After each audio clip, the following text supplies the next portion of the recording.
નમસ્કાર મિત્રો. સ્ત્રીઓની આ 4 ભૂલના કારણે ઘરમાં ગરીબી આવે છે. માતા લક્ષ્મી કહે છે. નમસ્કાર, જય શ્રી કૃષ્ણ મિત્રો. અમારી ચેનલમાં ફરી તમારું સ્વાગત છે. માતા લક્ષ્મી કહે છે, ઘરની આ 4 વસ્તુઓ બીજાને ન આપવી જોઈએ. આપણા પોતાના હાથે દાનમાં આપેલી આ 4 વસ્તુઓ ભયંકર આફતો તરફ દોરી શકે છે. તો આજે અમે તમને કહીએ માતા લક્ષ્મી દ્વારા કહેવામાં આવેલી પ્રાચીન કથા. આ વાર્તા દ્વારા તમે જાણી શકશો કે સ્ત્રી પોતાના ઘરમાં કઈ વસ્તુઓ રાખે છે અને કઈ વસ્તુઓ ન રાખવી જોઈએ. તેથી જ મિત્રો, તમારે આ કથા અંત સુધી અવશ્ય સાંભળવી જોઈએ, કારણ કે અધૂરું જ્ઞાન જેવું ઘાતક છે. જે કોઈ પણ આ કથા સાંભળશે તેનું હૃદય પ્રસન્નતાથી ભરી જશે. તો ચાલો મિત્રો, કથા શરૂ કરતા પહેલા તમને વિનંતી કરું છું કે વિડીયોને અંત સુધી જોજો. વિડીયો ગમે તો લાઈક કરજો, શેર કરજો અને ચેનલને પણ સબસ્ક્રાઇબ કરજો. કોમેન્ટ બોક્સમાં જય માં લક્ષ્મી જરૂર લખજો. ભોલેનાથના આશીર્વાદ આપણા બધા પર રહે. તો ચાલો મિત્રો, આ પ્રાચીન કાળની વાત છે. મધ્ય દેશમાં ખૂબ જ સુંદર શહેર હતું. તે શહેરમાં સુકન્યા નામની સ્ત્રી તેના પતિ સાથે રહેતી હતી. સુકન્યા સાચા ધર્મનું પાલન કરવા માટે તૈયાર હતી. ઘરના કામમાં ખૂબ જ નિપુણ હતી. સુકન્યા ખૂબ જ દયાળુ સ્વભાવ ધરાવતી હતી. સુકન્યા તેના પતિને ખૂબ જ પ્રેમ કરતી હતી. તે તેના પતિને ભગવાન માનતી હતી. તેની સેવા કરતી હતી અને પછી તે રંગોળી બનાવતી, આંગણાને શણગારતી. ત્યારબાદ તે પોતાનું ઘર સાફ કરતી. પછી સ્નાનની વિધિ પૂરી કરી તે તુલસીને જળ ચડાવતી. પછી આ રીતે દેવી દેવતાઓની પૂજા કરતી. સુકન્યા ક્યારેય કોઈનો અનાદર કરતી ન હતી. માતા લક્ષ્મી તે પોતાના પરિવારનો કેટલો સારી રીતે ખ્યાલ રાખે છે. આ સિવાય સુકન્યા દાન ધર્મ કરવામાં પણ હંમેશા આગળ રહેતી હતી. તેના ઘરના દરવાજે જે કોઈ ભિક્ષુક આવતા તેમને પણ દાન આપ્યા વગર પાછા નહોતી મોકલતી. તેના દ્વારથી કોઈ ખાલી હાથે નહોતું જતું. કોઈ ભૂખ્યો વ્યક્તિ તેના દ્વાર પર આવતો તો તેને પેટભર ભોજન કરાવીને પાછા મોકલતી. જેના કારણે તેમના દ્વાર પર આવેલા બધા જ ભિક્ષુક અને સાધુ સંતો તેને આશીર્વાદ આપીને જતા હતા. આટલું જ નહીં, સુકન્યા તેના પડોશીઓની પણ ખૂબ જ મદદ કરતી હતી.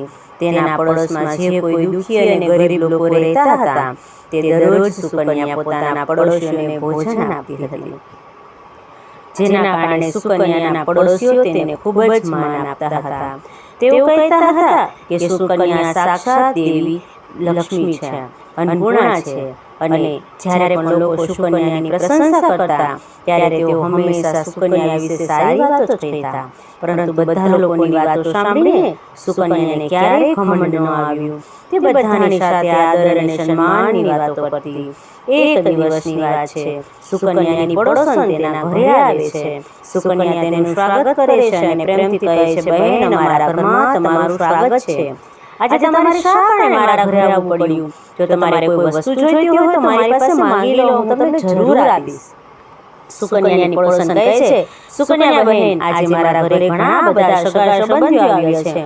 હું તેમના માટે ભોજન બનાવું છું. તેથી હું તમારી પાસે રોટલી, અદાણી વેલણ, તવો લેવા આવી છું. જો તમે મને આ વસ્તુ થોડો સમય માટે આપો તો હું તમારો ખૂબ આભાર માનીશ. મારું કામ પૂરું થઈ ગયું. સુકન્યા કહે, ઓ બહેન, આમાં શું મોટી વાત છે? અત્યારે મને વેલણ અને પાણીની જરૂર નથી, તો તમે પણ આ વસ્તુ લઈ લો. હું હમણાં જ તમારી પાસે લાવીશ. સુકન્યા રસોડામાં જાય છે. બધી વસ્તુ લાવી પડોશણને આપી દે છે. ત્યારે પડોશણ કહે છે કે, હે બહેન, તમારો ખૂબ ખૂબ ધન્યવાદ. આજે તમે મારું કામ સફળ કરી દીધું. અમારા મહેમાનોને ભોજન કરાવીને આવીને તમે તમારી વસ્તુઓ જલ્દી જ પાછી આપી દઈશ. સુકન્યા કહે છે કે, હે બહેન, ચિંતા કરવાની કોઈ જરૂર નથી. જ્યારે તમારું કામ પૂરું થાય ત્યારે મને પાછી આપી જજો. ત્યારબાદ તે પડોશણ વસ્તુઓ લઈ પોતાના ઘરે જતી રહે છે. થોડા સમય બાદ એક બીજી સ્ત્રી સુકન્યાના ઘરે આવે છે. સુકન્યા તેનું પણ પ્રેમથી સ્વાગત કરે છે અને પૂછે છે, આજે તમારે મારું શું કામ પડ્યું? વિના સંકોચે તમે મને જણાવજો. તમારે શું કામ છે? હું તમારી મદદ જરૂર કરીશ. સુકન્યા બહેન, મારા ઘરમાં બહુ ગંદકી છે. આજે સવારે મારા ભાઈએ રમતા રમતા સાવરણી તોડી નાખી, એટલે જ મને તમારી સાવરણી જોઈતી હતી. મારી પાસે મારું ઘર સાફ કરવા માટે કંઈ જ નથી. એટલે જ હું તમારી પાસે આવી છું, સાવણી માંગવા આવી છું. તો તું તારી સાવણી મને આપીશ?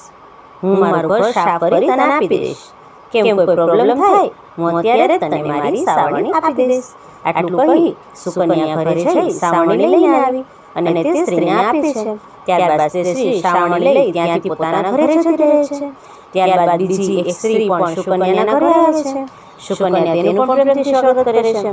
સુકન્યા કહે છે, પધારો બહેન, આજે તમારે મારા ઘરે શું કરવા પડ્યું? ત્યારે એ વસ્તુ જોઈતી હોય સંકોચે કહો, હું તમારી જરૂર મદદ કરીશ.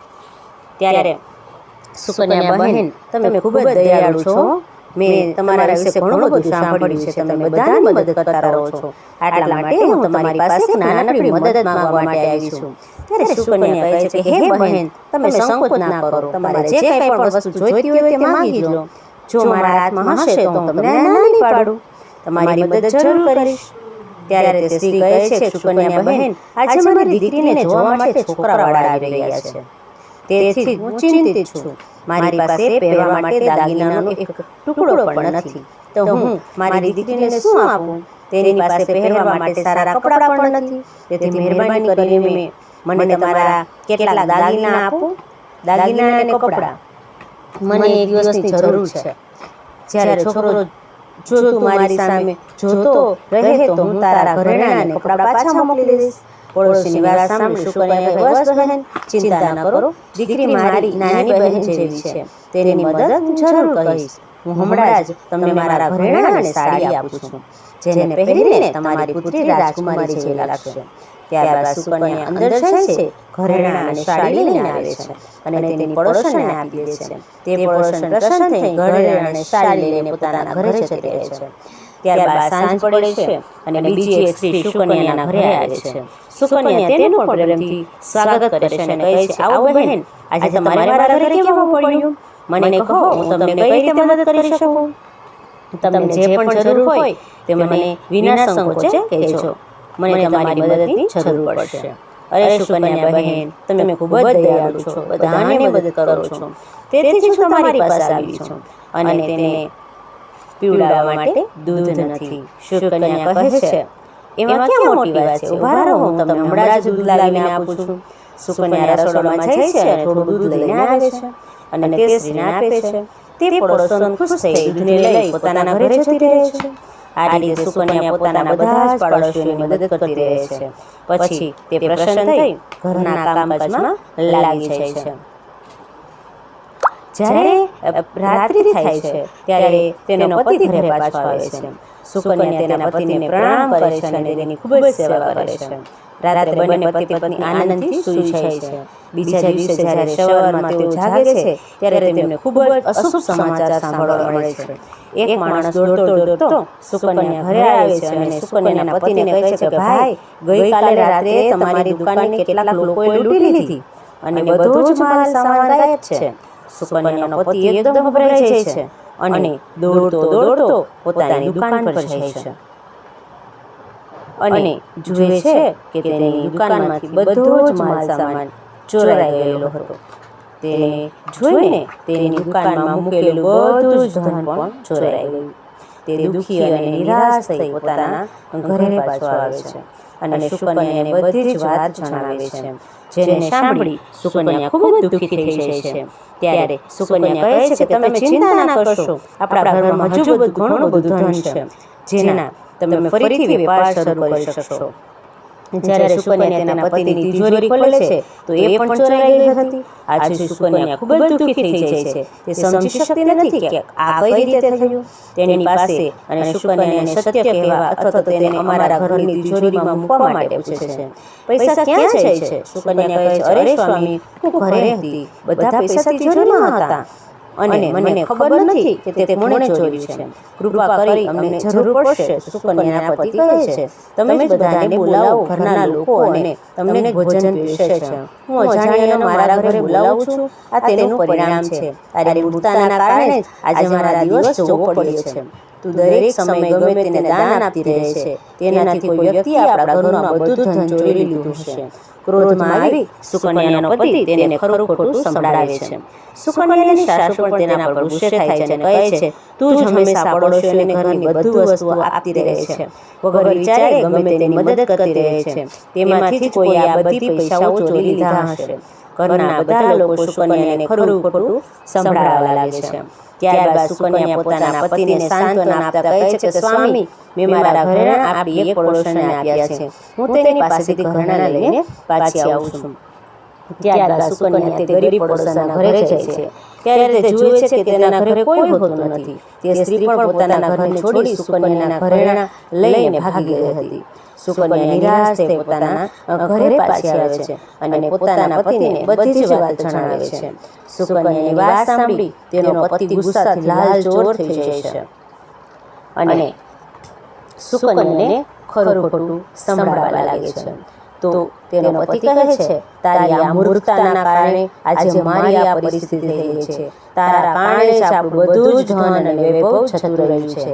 તારી દાન કરવાની આ આદતના કારણે જ આપણા પર આટલી મોટી મુસીબત આવી પડી છે. હવે તું આ ઘરમાં નહીં રહી શકે. ત્યારે જ આ સમયે આ ઘરને છોડીને જતી રહે. સુકન્યા કહે છે, હે સ્વામી, તમારા સિવાય મારો દુનિયામાં કોઈ નથી. હું તમને છોડીને ક્યાં જઈશ? સુકન્યા પોતાના પતિને હાથ જોડીને વિનંતી કરે છે, પરંતુ તેનો પતિ તેની એક પણ વાત સાંભળતો નથી. સુકન્યાને પોતાના ઘરેથી ધક્કા મારીને કાઢી મૂકે છે. તે કહે છે, તું અહીંથી જતી રહે અને ક્યારે પણ પાછી મારા ઘરે આવતી નહીં. સુકન્યા પોતાના પતિને હાથ જોડીને વિનંતી કરતી રહે છે કે હે સ્વામી, તમે આવું ના કરશો. મેં કોઈ અપરાધ નથી કર્યો. તમારા વગર હું નહીં જીવી શકું. મને તમે તમારા ઘરમાંથી કાઢી ના મૂકશો. પરંતુ સુકન્યાનો પતિ તેની એક પણ વાત સાંભળતો નથી અને તેને પોતાના ઘરમાંથી ધક્કા મારીને કાઢી મૂકે છે અને કહે છે કે તું અહીંથી જતી રહે અને પાછી આવતી નહીં. તું નદીમાં કૂદીને મરી જજે, પરંતુ હવે પછી તું મારી સાથે નહીં રહી શકું. ત્યારબાદ સુકન્યા દુઃખી થઈ રડતા રડતા પોતાના પતિના ઘરને છોડીને જતી રહે છે. સુકન્યા ચાલતી ચાલતી માતા લક્ષ્મીના મંદિરે જાય છે.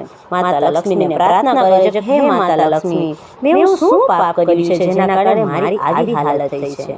હે માતા લક્ષ્મી, હું તો રોજ તમારી પૂજા કરતી હતી, તો પછી તમે મારું ઘર કેમ છોડી દીધું? કૃપા કરી તમે મને જણાવો કે મેં એવો કયો ગુનો કર્યો છે કે જેના કારણે તમે મારાથી નારાજ થયા છો. ત્યારબાદ સુકન્યા ત્યાં બેસીને વિચારવા લાગે છે, જો મારા પતિએ સ્વીકાર્યું નહીં તો પછી જીવીને હું શું કરીશ? અને જો મારા કારણે મારા પતિની દુર્દશા થઈ છે તો પછી મને જીવવાનો કોઈ અધિકાર નથી. આ વિચાર કરીને સુકન્યા પોતાના પ્રાણ ત્યાગ કરવા માટે નદી તરફ જવા લાગે છે. નદી પાસે જઈને સુકન્યા માતા લક્ષ્મીને પ્રાર્થના કરે છે કે હે મા લક્ષ્મી, હવે મારા પ્રાણનો ત્યાગ કરવા જઈ રહી છું. જો મારા દ્વારા તમારી પૂજા કરવામાં કોઈ કમી રહી ગઈ હોય તો મને માફ કરી દેજો. હું મારા પતિ વગર જીવી શકીશ નહીં. એટલા માટે જ હવે હું આ નદીમાં કૂદીને મારા પ્રાણનો ત્યાગ કરી દઈશ. આટલું કહી સુકન્યા નદીમાં કૂદવાની તૈયારીમાં જ હતી ત્યારે સાક્ષાત માતા લક્ષ્મી પ્રગટ થઈ જાય છે. માતા લક્ષ્મી સુકન્યાને કહે છે કે બીજા દીકરી. ત્યારે સુકન્યા આંખો ખોલીને જુએ છે. સાક્ષાત માતા લક્ષ્મી તેની સામે ઊભા હતા. ત્યારે સુકન્યા હાથ જોડીને તેમને નમસ્કાર કરે છે કે માતા લક્ષ્મીના દર્શન કરી હું ખૂબ જ પ્રસન્ન થઈ ગઈ છું અને કહે છે કે હે મા લક્ષ્મી, તમે મને માફ કરો. હું ખૂબ જ મોટું પાપ કરવા જઈ રહી હતી. માતા લક્ષ્મી કહે છે કે હે સુકન્યા, મનુષ્ય ક્યારે પણ પોતાના પ્રાણ લેવા જોઈએ નહીં, ભલે ગમે તેવી મુસીબત કેમ ના ઊભી થાય, પરંતુ આત્મહત્યા કરવી એ કોઈને આત્મહત્યા કરવા માટે પ્રેરવું એ ખૂબ જ મોટું પાપ છે. આ પાપમાંથી તમને નરકની કઠિનમાં કઠિન સજા ભોગવીને મુક્તિ મળે છે. તમને ઈશ્વરે જે શરીર આપ્યું છે તેને આવી રીતે નષ્ટ કરવું જોઈએ નહીં. ત્યારે સુકન્યા કહે છે કે હે મા લક્ષ્મી, હું લાચાર છું. મારા પતિએ મારો ત્યાગ કરી દીધો છે. મારા કારણે મારા ઘરનું બધું જ ધન લૂંટાઈ ગયું. એટલા માટે મારા પતિ મને ધક્કા મારીને ઘરમાંથી કાઢી મૂકે છે, પરંતુ હું મારા પતિ વગર જીવી નહીં શકું, એટલા માટે હું લાચાર બનીને મારા પ્રાણનો ત્યાગ કરવા માટે જઈ રહી હતી. ત્યારે માતા લક્ષ્મી કહે છે કે હે સુકન્યા, હું બધું જ જાણું છું અને હું તને એ પણ જાણું છું કે તારા પતિને તારો ત્યાગ કેમ કર્યો. આ બધી તારી જ ભૂલના કારણે થયું છે. અજાણતા કેટલીક એવી વસ્તુઓનું દાન કર્યું હતું જેના કારણે મારા તારા ઘરને છોડીને જવું પડ્યું. જે કોઈ સ્ત્રી પોતાના ઘરની આ 4 વસ્તુઓને બીજાને આપે છે તેના ઘરમાં મારો વાસ થતો નથી. હું તે વસ્તુઓની સાથે જ તેમના ઘર છોડીને જતી રહું છું. ત્યારે સુકન્યા કહે છે, હે માં, એવી કઈ વસ્તુઓ છે જે કૃપા કરીને મને જણાવો. મેં એવી કઈ વસ્તુઓનું દાન કર્યું છે કે જેના કારણે તમે મારા ઘરનો ત્યાગ કર્યો છે. ત્યારે મા લક્ષ્મી કહે છે કે હે પુત્રી, હવે તું ધ્યાનથી સાંભળ. હું તને એવી વસ્તુઓ વિશે જણાવીશ જે કોઈ પણ સ્ત્રીએ બીજાને આપવી જોઈએ નહીં. આવી વસ્તુઓનું દાન કરવું, હું તે ઘરને છોડીને જતી રહીશ. હે સુકન્યા, તારી સૌથી પહેલી ભૂલ એ હતી કે તારા ઘરની આનનું વેલણ તવો બીજાને ક્યાં આપ્યો. કોઈ બીજી સ્ત્રી આ વસ્તુ ક્યારેય આપવી જોઈએ નહીં. રસોડામાં આ વસ્તુનું સૌથી વધારે મહત્વ હોય છે. તમારા ઘરમાં આ વસ્તુની પવિત્રતા હંમેશા બની રહેવી જોઈએ. આ જ વસ્તુઓથી તમારી પૂજા ઘરમાં બિરાજમાન ભગવાન માટે પ્રસાદ બને છે. એટલા માટે આ વસ્તુઓને હંમેશા સ્વચ્છ અને શુદ્ધ રાખવી જોઈએ. બીજાને આપવાથી આ વસ્તુ અપવિત્ર થઈ જાય છે અને ત્યારબાદ આ વસ્તુનો ઉપયોગ કરવાથી અશુભ ફળ પ્રાપ્ત થાય છે. હે સુકન્યા, તારા ઘરમાંથી આનંદની વેલણ તવો બીજી સ્ત્રીને આપીને તે તારી પહેલી ભૂલ કરી હતી, જેના કારણે તારા ઘરમાં દરિદ્રતા આવી ગઈ છે.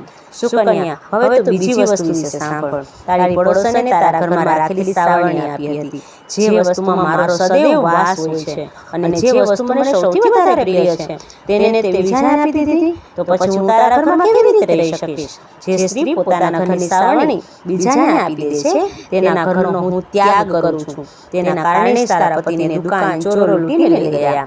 સાવરણીથી ઘરની સ્વચ્છતા કરવામાં આવે છે. જ્યાં સ્વચ્છતા હોય છે ત્યાં જ ઘરમાં મારો વાસ હોય છે. તમારે ધ્યાન રાખવું જોઈએ. ઘરમાં સાવરણીને હંમેશા છુપાવીને રાખવી જોઈએ. સાવરણી પર બહારના બીજા કોઈ વ્યક્તિની દ્રષ્ટિ પણ ન પડવી જોઈએ. સાવરણી એક અત્યંત પવિત્ર વસ્તુ છે, તેથી તેને પગ લગાવવો જોઈએ પણ નહીં અને તેનાથી ક્યારેય વિષ્ટા અને અન્ય પ્રકારની ગંદકી પણ સાફ ન કરવી જોઈએ. અને હવે સાંભળો, તમારી ત્રીજી સૌથી મોટી ભૂલ, પોતાના બધે જ ઘરેણાં બધી સ્ત્રીને પહેરવા માટે આપી દીધા. ત્યારે યાદ રાખવું જોઈએ કે કોઈ પણ મહિલાએ પોતાના બીજી સ્ત્રીને પહેરવા માટે ન આપવા જોઈએ. સ્ત્રીના સોળ શૃંગારમાં ઘરેણું ખૂબ જ મહત્વ છે. એક વિવાહિત સ્ત્રીએ પોતાના આભૂષણ બીજી સ્ત્રીને પહેરવા માટે આપવા જોઈએ નહીં. જે સ્ત્રી પોતાના આભૂષણ બીજી સ્ત્રીને આપે છે તે સ્ત્રીના ઘરમાં હંમેશા પતિ પત્ની વચ્ચે ઝઘડા થતા રહે છે. મારી નારાજગીના કારણે તારી પડોશણ તારા ઘરેણાં લઈને બીજા ગામમાં જતી રહી.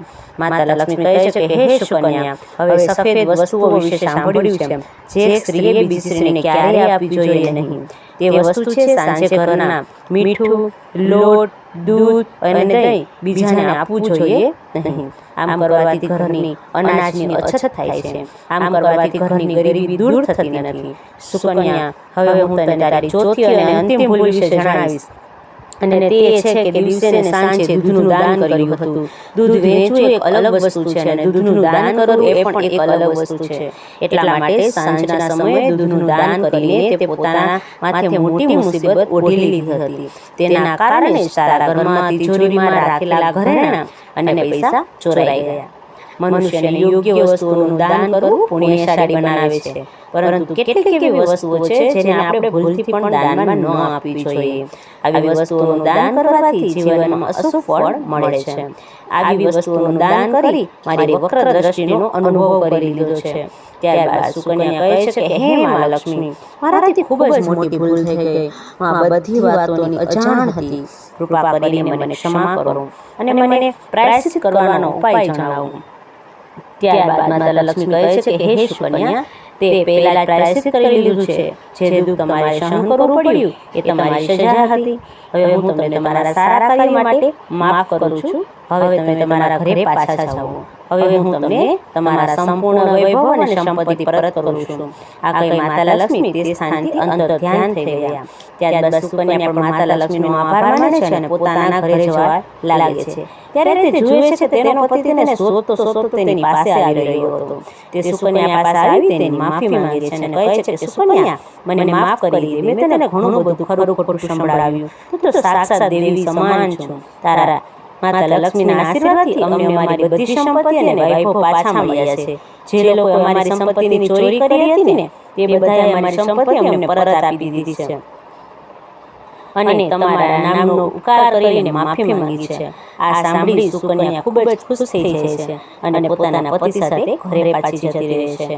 માતા લક્ષ્મીની કૃપાથી સુકન્યાના ઘરમાં ફરીથી સુખ સમૃદ્ધિ આવી જાય છે અને ત્યાર પછી સુકન્યાએ ક્યારેય પોતાના ઘરની આ 4 વસ્તુ બીજાને આપી નહીં. તો મિત્રો, આશા રાખું છું કે તમને આ કથા જરૂર પસંદ આવી હશે. તો વિડીયોને લાઈક કરી વધુમાં વધુ શેર કરજો અને કોમેન્ટમાં જય મા લક્ષ્મી જરૂર લખજો અને સાથે સાથે ચેનલને સબસ્ક્રાઇબ પણ કરી દેજો.